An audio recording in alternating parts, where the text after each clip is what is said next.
안녕하세요. 신작가입니다. 일본 국민들과 정치인들의 정치 수준은 어떨까요? 최근 나온 기사를 통해서 살펴보겠습니다.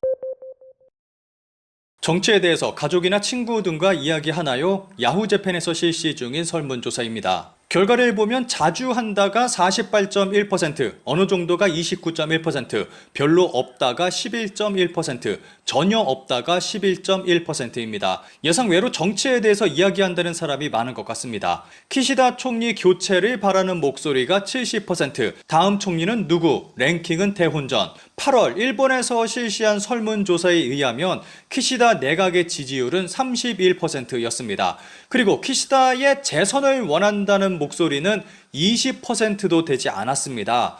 다음 총리로 누구를 희망하냐라는 설문에서 1위로 꼽힌 사람이 이시바 시게루, 2위가 코이즈미 신지로, 펑쿨색자죠. 3위 코노타로 순이었습니다. 그런데 여기서 가장 중요한 것은 이런 설문조사 백날 해봤자 일본 총리 선출은 국민의 의견과 아무런 상관도 없다는 것입니다. 기사에는 꽤 많은 댓글이 달리고 있습니다. 짧게 살펴보겠습니다. 진지하게 역시 자민당이 아니고서는 라고 말하면 최근에는 진심이세요? 라고 반론하고 싶어진다. 파티하고 돈 모아도 우리는 전혀 줄지 않는 세금이나 사회보험료에 질려버린다. 그런가 하면 야당도 파티 금지라면서 가능하면 파티를 하고 싶다고 부끄러운 기색도 없이 말하고 있다. 정권 교체가 돼도 정치 헌금을 하는 사람, 파티권을 구입하는 사람을 위한 정치가 계속될 뿐일 것이다. 이런 상황에서 국민들이 어떻게 하면 희망을 가질 수 있겠는가?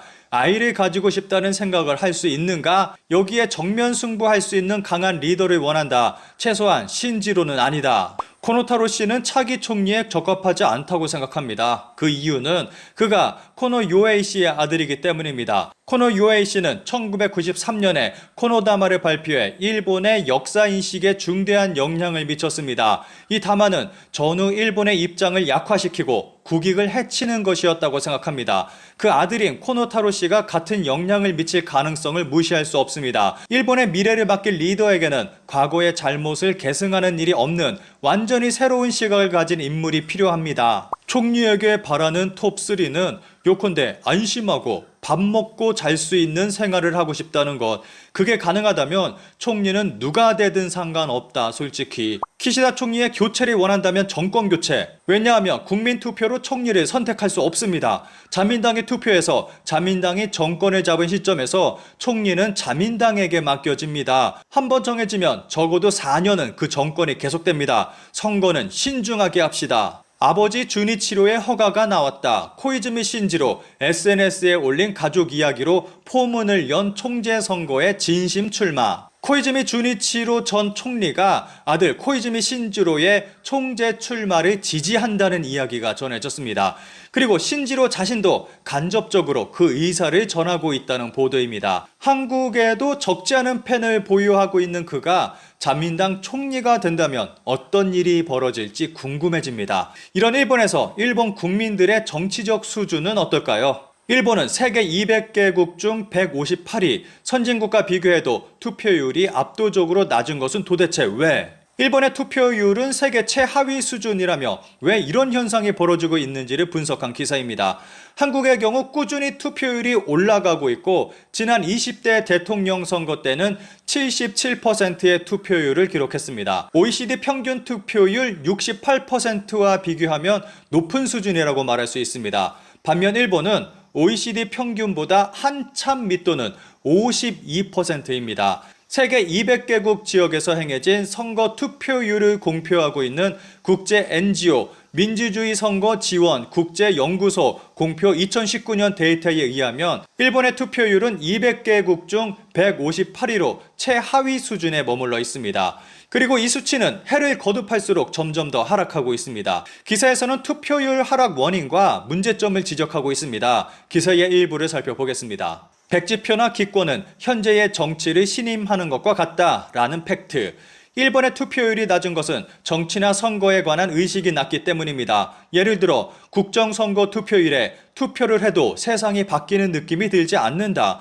제대로 된 후보자가 없으니 투표하러 갈 생각이 없다라며 무관심하게 말하는 사람이야말로 솔선수범해서 선거를 치러야 합니다. 왜냐하면 세상이 바뀌는 느낌이 들지 않는다며 불만을 품는 것은 지금 정치는 좋지 않다라고 생각하기 때문입니다. 세상이 변하는 느낌이 들지 않는다라면 거기서 포기할 것이 아니라 정부를 다시 만드는 노력을 해야 합니다. 여기서 더 하나 추가한다면 나라님이 알아서 다 해주시겠지를 들 수 있을 것 같습니다. 정말 놀라운 것이 많은 일본인들이 무슨 에도 시대에나 할 법한 나라님이 백성 잘 되라고 일하지 못 되라고 하겠어? 이런 생각을 가지고 있다는 겁니다. 과장해서 하는 얘기가 아니라 사실입니다. 그러니까 해도 변화가 없다. 나라님이 알아서 해주니까 필요 없다. 이런 이유로 일본인들은 투표를 안 하고 있습니다. 기사에서는 이런 일이 계속되면 사회가 어떻게 변하는지 경고하고 있습니다. 낮은 투표율은 개혁할 수 없는 사회를 만든다. 어떤 사회든 정부로부터 돈, 보조금 등을 받는 사람, 기득권 이익자가 전체의 20% 정도는 된다고 합니다. 일반적으로 그들은 후원회를 만들어 집권 여당에 반드시 한 표를 줍니다. 왜냐하면 그것이 기득권을 지키는 것으로 이어지기 때문입니다. 우리나라처럼 투표율이 50% 정도면 집권 여당이 압도적으로 유리합니다. 100표 중 이미 20표를 가지고 있기 때문에 앞으로 5표만 더 받으면 과반수에 이릅니다. 신인은 25표를 얻어야 이길 수 있습니다. 그 차이는 실제로 5배입니다. 이래서는 신인의 참가 의욕이 생기지 않을 것입니다. 그 결과 우리나라에서는 세습 의원이 50%를 넘는 이상사태를 초래하고 있습니다. G7에서 세습 의원이 10%를 넘는 나라는 없다고 알려져 있습니다. 후원회에 추천된 세습 의원들이 개혁을 할 리는 없습니다. 그래서 우리나라는 개혁할 수 없는 사회가 된 것입니다.